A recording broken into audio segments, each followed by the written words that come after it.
Welcome to Impact Farming, where we introduce you to the people and ideas that will have a massive impact on your farming operation. Brought to you by Farm Marketer. Sit down, start the engine, and let's roll with today's show. Hello, everybody, and welcome back to another episode of the Impact Farming Show. Today, we have an awesome returning guest joining us. Welcome back, Tom Deans. How are you? Tracy, great to join you. I'm fantastic.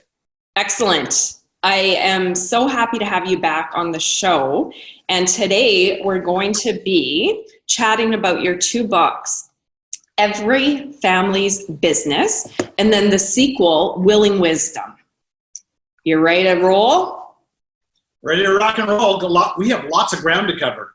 Excellent. So before we dive into your books, I want to tell our audience a little bit about you. So Tom is president of Détente Financial Press, which specializes in teaching family business wealth strategies so that they know how to generate and protect hard-earned wealth.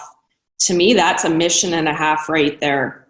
And I know in your family, you have 3 generations of business founders, operators, and a lot of your family have sold their private and public business. So I'm really excited to bring you onto the show to bring that mainstream business mindset to farming. And you have a lot of good ideas that we hear in agriculture, but you also have a lot of ideas that are a little bit different to some of the ideas in ag. So that's why I heard you speak and had you back on the show in March. So I'm excited to bring you back. Let's roll. Why don't you tell us why don't we start with this book, and can you tell our audience a little bit about why you wrote it, who it's for, and what it covers? I wrote the book, pure personal therapy. Okay. I think anyone who writes a decent book isn't trying to convince their reader of an idea. They're actually trying to convince themselves of an idea. Okay.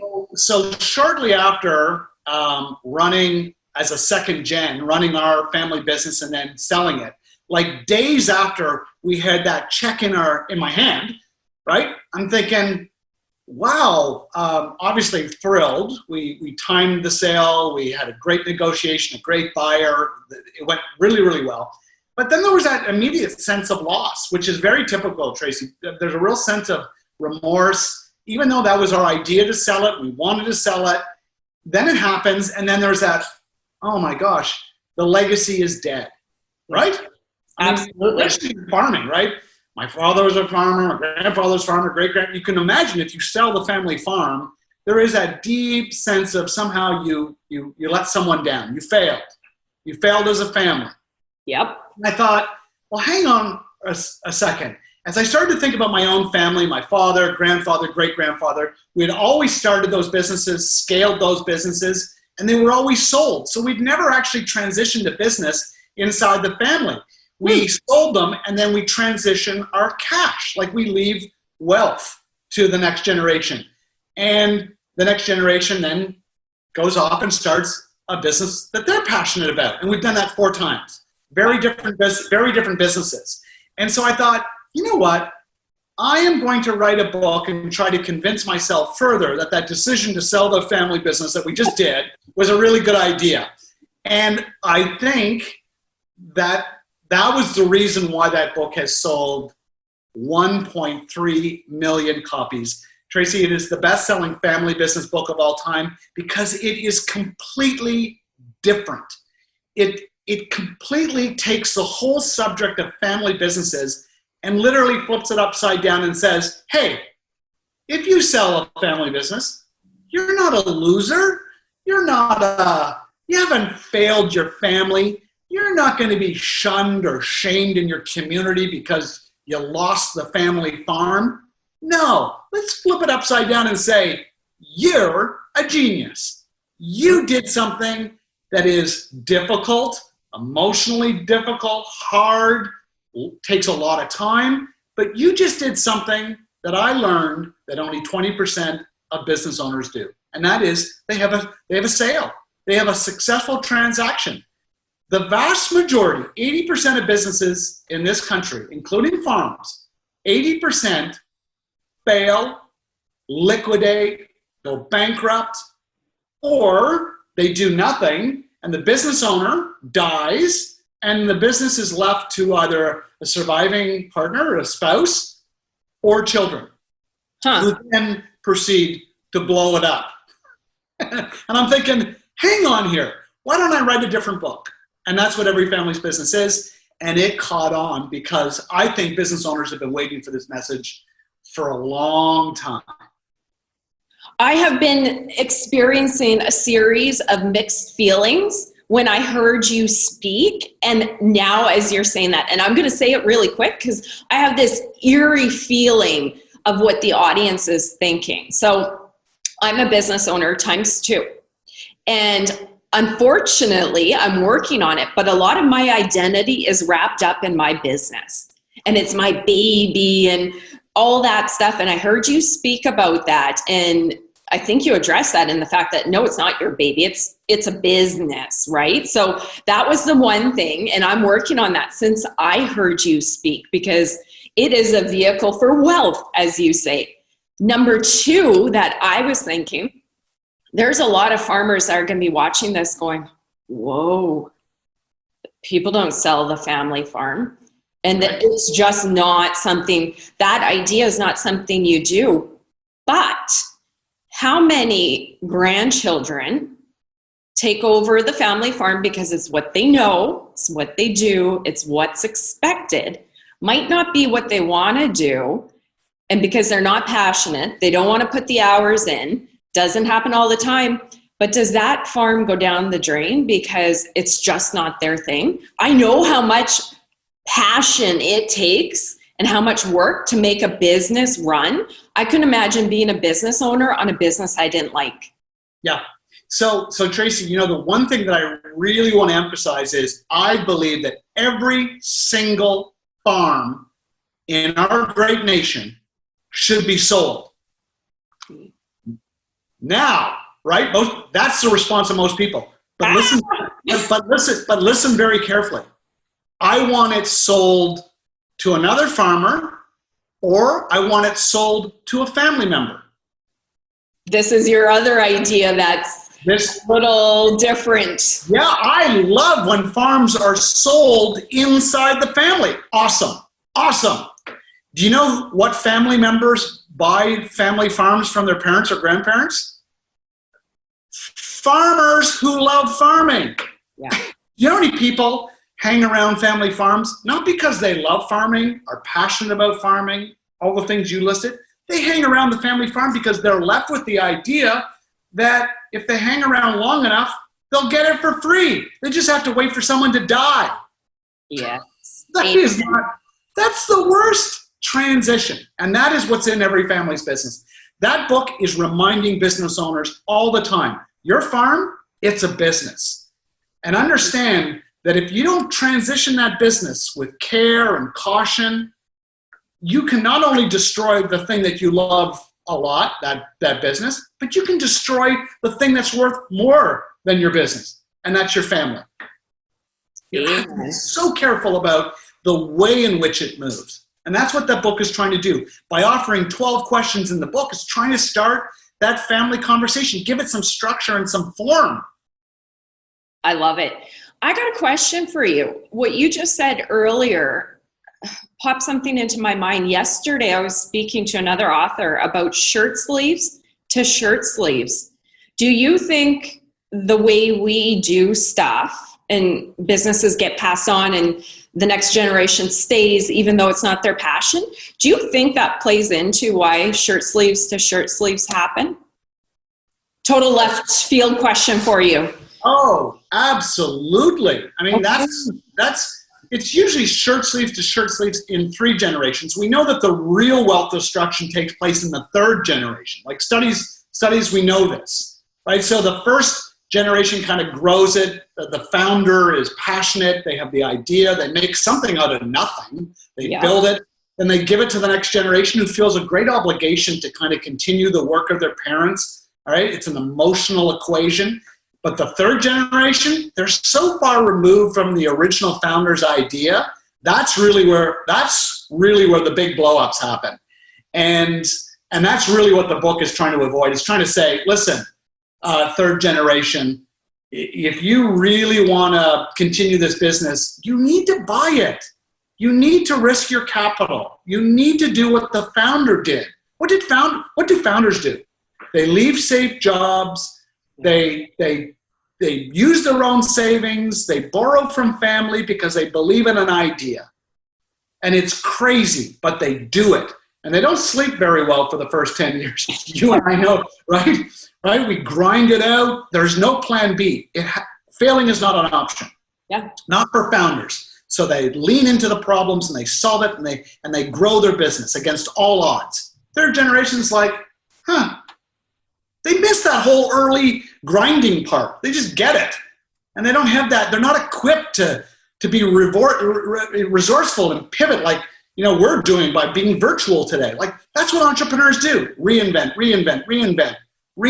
And when you're finished reinventing, reinvent some more. And that's what we do nonstop. Someone who's gifted a business, they think, I don't know, business kind of feels like it's on autopilot. We'll just kind of do what my parents did or my grandparents did. Just coast. Roger, over and out. Yeah. Yeah. Wow. That's really connecting the dots. And when I heard you at the FCC event speaking to a room full of young farmers, which was amazing. I love that FCC was helping you plant that idea in their minds.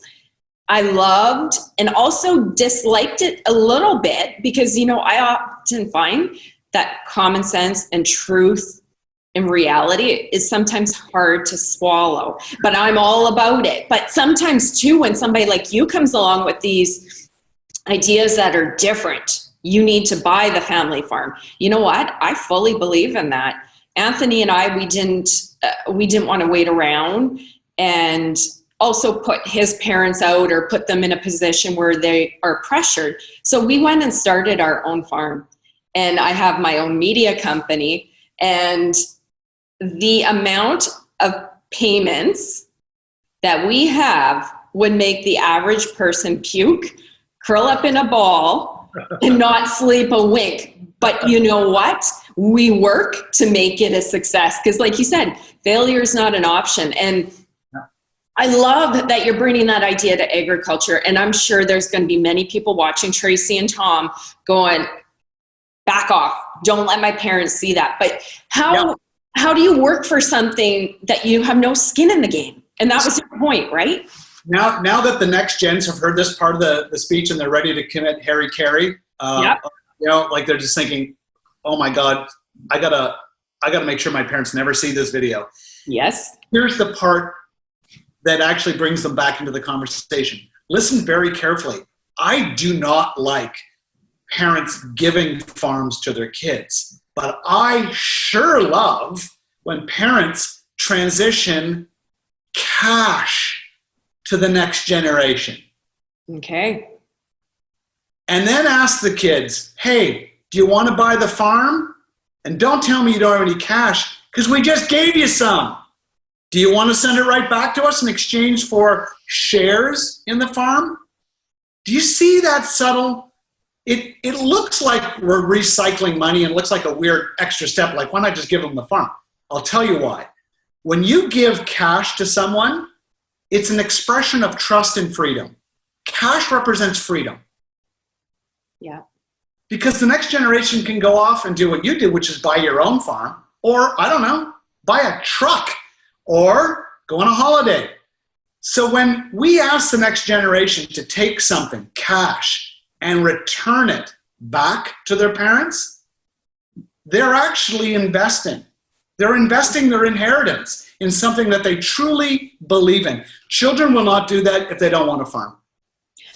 And that's such a mindset switch, right? It's like an obligation and it being given and free versus, wow, I'm a business person. I'm investing. I've earned. Thank you. Yep. That's total mind shift. Absolutely. And so now we might have some senior generation, some parents who are like, Oh, I was really liking this video until he just said that second part where I gotta You're going to lose them all. No. But here's the thing. If you feel uncomfortable transitioning, listen, a little bit of cash, $1,000, $5,000, $10,000, $100,000, I don't care. The amount is irrelevant. Take $1,000 and give it to your kids and ask them if they want to return $1,000 and buy $1,000 worth of value in the family business. The amount is irrelevant. Yeah. If you're uncomfortable transitioning your cash, tell me why you're comfortable. Are you ready for this? No pun intended. Betting the farm and giving them the whole thing. And when does that happen? When does that happen, Tracy? When you die. Exactly. They don't give farms away while they're alive. They give them when they're dead. Guess what? Guess what, Tracy? People aren't dying the way they were in their 60s and 70s. They're living longer. We have farmers in this country in their 90s, and their children are in their 70s, waiting for their parents to die so that they can get control of the farm and run it the way they want for, their last 20 years. Like, it's crazy. It's not working. So the books are really designed to help farmers sit down and have a conversation with their family. You mentioned FCC. They've got a fantastic farm transition team. Work with those folks. Work with advisors that are equipped to help manage those conversations so that there can be a smooth, calm, easy transition, as opposed to the farm that transitions when there's no will, sons and daughters lawyering up and fighting in open court. What are we doing? Get ahead of it. We have a duty and an obligation to transition these farming operations in a calm, peaceful way that really respects the value of family. It's a great gift. It's a great gift for farmers to give themselves, because once they push through and answer the question, how will this farm transition? Who will it transition to? Once they answer that question, they can actually get on with living and enjoying their family. It's leaving that question unanswered that creates all the stress and anxiety, all the fighting. It's a personal choice. And it really starts today in someone's decision to read on the subject, reach out for help, ask for help. This is not easy. This is the toughest thing a farmer will have to confront. Not picking whether or not they want to plant soy or corn this year. That's easy. Yep. This is hard. Well, and we're in a bit of a crisis, as you know, probably mainstream businesses I can't speak to, but agriculture, there are millions or billions of dollars of assets that need to transfer. And I told you a bit of my personal story on both sides, and I don't go into it too much to be respectful, but how many of us in the audience here know farm families and farms that fell apart because the founder wouldn't have that conversation and wanted to do the puppeteering? Yeah. Right? Well, there isn't a farmer, I guarantee there isn't a farmer watching this who doesn't know someone down the road, certainly in their community, who aggregated and got bigger by preying on dysfunctional, broken families. I mean, that's how farms have always been aggregated. You're right. Yeah. Right? And so you're either aggregating or you're becoming the aggregated. Like, it's always been this way. So the families that are high functioning, that have family meetings, which is this book is helping farmers sit down with advisors to have a family meeting. It gives them questions to ask so that they can have open, logical, rational, calm conversations. That's happening today. There's farming families that are doing a really good job of this. We're just not reading about them. Who wants to read a story about a high-functioning family in business together who are really smart and getting ready and buying those broken families? Buying those, right? What do we want to read about? We want to read about the family that's fighting. It's great entertainment to read about these broken family farms. Yeah.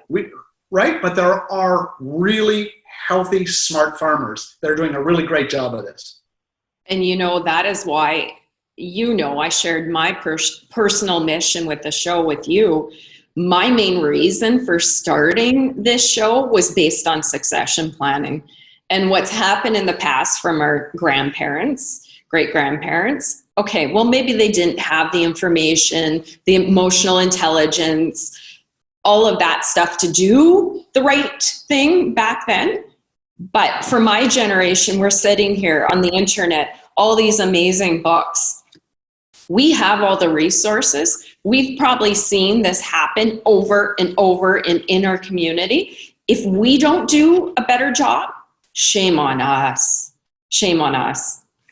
Well, it's funny you use the word shame, because often farmers, I believe, don't really want to do this because they don't really maybe have the confidence, or they think it's kind of a heavy-duty tax, complicated tax thing, and they may feel a little overwhelmed by that, so they procrastinate. But really, the word shame is really interesting, because often we get the farm transition that we fear, not the one that we request, right? Because we are so fearful of this subject, we leave it alone, and we know that literally the courts are full. There are not enough lawyers, estate planning lawyers, litigators, to keep up with the volume of farming families that are fighting over these beautiful businesses, because we left the subject alone. And so that what people don't realize, that when there is a court case, this is open court. These are not private proceedings. This is available for the local journalist, for the local newspaper to go into the courtroom and take notes and report on the proceedings. So we get the opposite of what we hope for. And that becomes our living legacy. The last thing that people remember that farmer for is that they didn't get their last deal done, the transition of their farm done. They leave it alone. And what I'm trying to say is, not only is there a risk in not doing it, but there is, like in anything in business where there's risk, and we take a risk and we solve a problem, the potential for reward is outstanding, and it transcends money. To have a family talk about the impossible, the transition of the farm, to overcome that fear and to actually have a plan in place. And that plan has been discussed, and it's transparent and well communicated, and there's no lawyers involved. Maybe you're an accountant, maybe it's someone like FTC, there's someone you trust that helps you get across the line and answer the question. Do you know how awesome that feels? That sense of accomplishment? Yeah. Like, I'm getting old, but I know my family is going to be in great shape. In fact, I know for certain that my family is going to thrive because I've designed my family that way. I mean, these are extraordinary gifts that as we move into our 50s and 60s and 70s and 80s and 90s, the older we get, the more that we can answer these questions, man, I think the more satisfying life becomes. I believe it. And again, we have different tools, the internet, great books like this that can help us out. We don't need to make the same mistakes as our grandfathers and grandparents anymore. I've been there, done that, seen that, don't want that going forward. And I'm sure most of the people that tune into this show, they're savvy, they want to improve their farm business, and they are looking for these tools to make sure this doesn't happen again. Well, Tracy, I mean, you're doing good work. We know that half of all farmers don't have a will. So if they're unfortunate and they find themselves under a wheel of a tractor, just like that farmer, and I think it was, I'm going to say 1941, 43, right, in Saskatchewan, the shortest will in the history of the country. That farmer, under the wheel of a tractor, knows that he is dying. He knows he has no will. He takes a penknife out of his pocket and carves into the fender of that tractor, "I leave everything to the wife." You know that they cut that fender off. They submitted that fender to the courts, the probate court, and it was accepted as a legal will. Wow. Most people are not that lucky to time their last will so efficiently, right? Most of us put off and procrastinate. Half of the people listening today, if there's only one thing they take away other than buying this fantastic book called Willing Wisdom in Every Family's Business, they phone their lawyer and they absolutely book an appointment and get a will done. Because otherwise, the province that they're living in, their government has a formula for chopping up their farm, and I'll guarantee you they won't be happy with that formula. Someone will be very unhappy and a little bit confused at why mom and dad, those two smart people who ran a great farming operation, did something really stupid, and that was no will. You know, and every time I hear one of our guests speak about this, I just hear and feel conflict avoidance. Isn't it always easier to not have the fight that you think might happen and just avoid it, and next year, and sure enough, you're 60 and you're pinned under a tractor? All I hear is conflict avoidance, because honestly, there is a good amount of money that goes through every farm family to spend a couple $1,000s to do a will. Money's not the issue.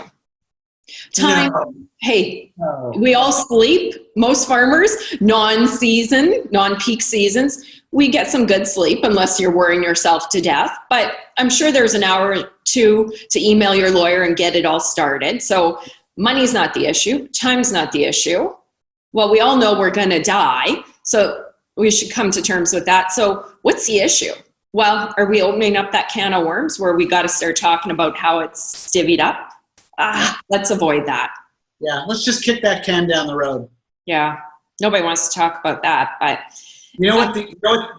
I want to just follow that just one more step. Please. 1 in 3 Canadians over age 65 are already presenting some symptoms of dementia. Ooh.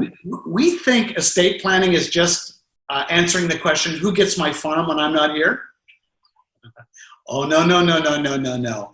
When you go in for a will, you're also going to get a power of attorney and a healthcare directive, which is going to help people serve you, Mr. Farmer, serve you when you need help and can't speak or think particularly well. You want to give yourself a great gift, you bloody well get it. You book an appointment and you get these documents in place. It's not just about other people getting your stuff. It's about you empowering people to serve you when you need help. Ooh, that's a nice spin. Woo! I like that one. Hey, 12.5 million Canadians don't have a will. It's bizarre. It's bizarre. Yeah. Amen. I'm going to open up the table of contents really quick here. I want to read, just so people get a good idea. I'm really trying to spotlight amazing authors, and you are definitely one of them while you're on the show. And I want to give your readers, potential readers, an idea. Compensating Junior, Exit Strategies, Relatives in the Business, Fire Me Please, Show Me the Stock, Selling the Business, and The Family Blueprint. So you didn't write this specifically for farmers, but we, as farmers, tend to think we're a little bit special. Businesses are businesses, right? Yep. And go ahead. If you've got a balance sheet, if you've got an income statement, if you've got a company, this book is for you. Okay. You can take farmer and put in auto dealer, put in restaurant owner. You have a business and you die or you become incapacitated, that thing has got to go somewhere. It's moving. Where's it going to? How is it going to get into someone else's hands? It's just, no one gets a free pass on this. No one.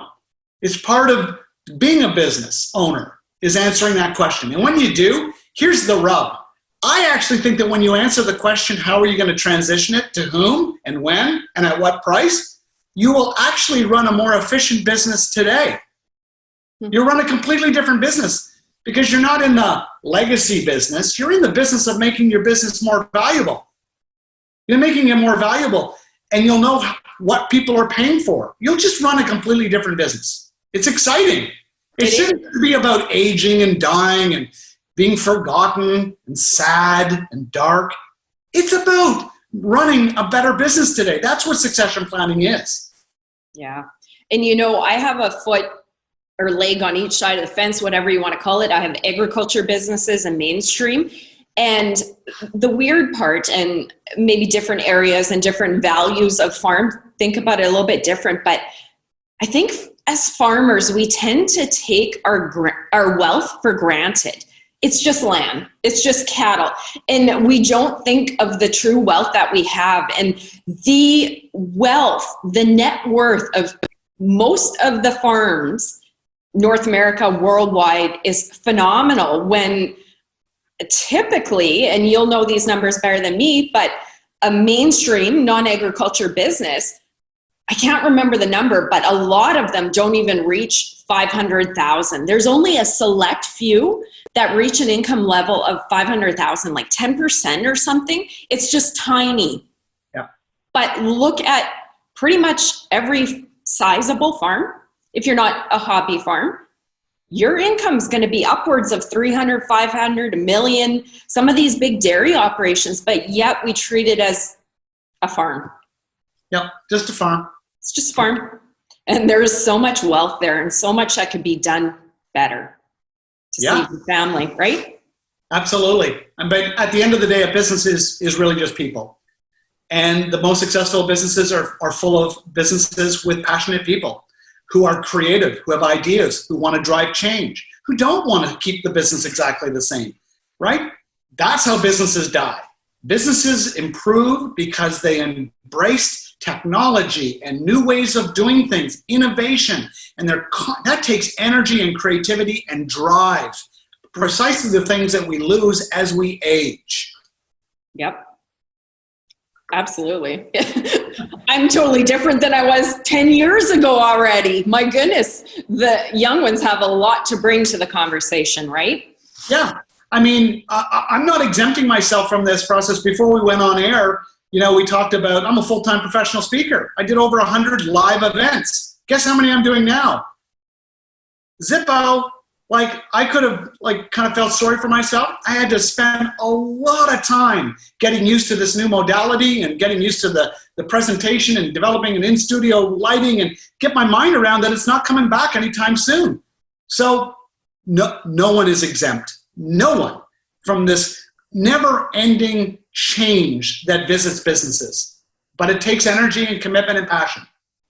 Amen. I love your ideas. They are so different, but they are rooted in common sense. And I love it. I love it. Thank you. You shared so much good wisdom already. Is there anything that you want to encourage, final notes you want to leave our audience with before we wrap up? My favorite line, and I loved it so much, it was in my first book. I put it in my second book. It's the only line that it repeats, and that's this: silence is the great destroyer of family wealth. Ooh. It's not families that struggle with these conversations. It's the families that procrastinate. It's the families that wrap the subject of wealth and money in complete silence, as if somehow it's going to take care of itself. Silence it's soul destroying, it's wealth destroying. We owe it to ourselves and to our families that really matter to us, to start to understand that we need to have money conversations. And that's what the books are trying to do. Look, the books are trying to start conversations. That's why I include, there's 7 questions in this book to help families start a money conversation. Okay. There's 12 questions in this book to help a family start a conversation about the transition of their business. These are 2 books with questions. There's no answers. You know where the answers are? The answers are somewhere in the space between a father and a daughter, a mother and a son, between the generations, the questions that start the conversations that bring families together to talk about, challenging issues, but issues nevertheless. So if there's only one thing we do, read the books, start these conversations, and see where they go. Every family will go in a different direction. Wherever it goes, people cannot deny that that mom and dad took the effort to start the conversation. That's a great gift. People will never forget that. They will never forget the wisdom behind the idea that they're trying to bring peace and transparency to the family's finances. It's a great gift. I love it. Thank you so much, Tom. Just so you guys know in the audience, we're going to be purchasing copies of Tom's books to give away. So I would encourage you, if you're not already an Impact Farming Insider, sign up. You're automatically entered into all contests and giveaways. I wanted to thank you, Tom. I love these ideas. I just love braining people like you, shining a spotlight on work that I think is game-changing to our industry. And I don't think anybody out there could argue with me. Agriculture is one of the most amazing industries to be in. If we want our farm families to continue, I think we need to do this work. So buy the book, become an Impact Farming Insider, like, share the interview, and Tom, thank you a million times over. If they want to learn more about you or go purchase right away, how can they do that? Yeah, so you can hold up the book. The website, they can get, it's the fastest and least expensive way of getting the book. It's everyfamiliesbusiness.com. Just the title of the book.com. Shipping is free. The books will ship the same day that orders are received. And send me a note. I'll even send you a signed copy. Do you know, Tracy, that the book costs $24.95? So like a signed copy could be worth like $25 someday. There you go. They could put it up on eBay. Yeah, resell it. Ah, nice. and don't wait for the movie. Read the book. It's way better than the movie. Okay, right on. Thank you so much, Tom. I appreciate your time. Our audience wants to thank you as well for bringing these game-changing ideas to save our family farms. Thank you, thank you, thank you. And thank you guys for joining us. See you on the next episode. Bye. You've been listening to Impact Farming. For more great episodes and articles designed to help you manage and grow your farming operation, head on over to farmmarketer.com. Don't forget to sign up while you're there. We will see you on the next episode.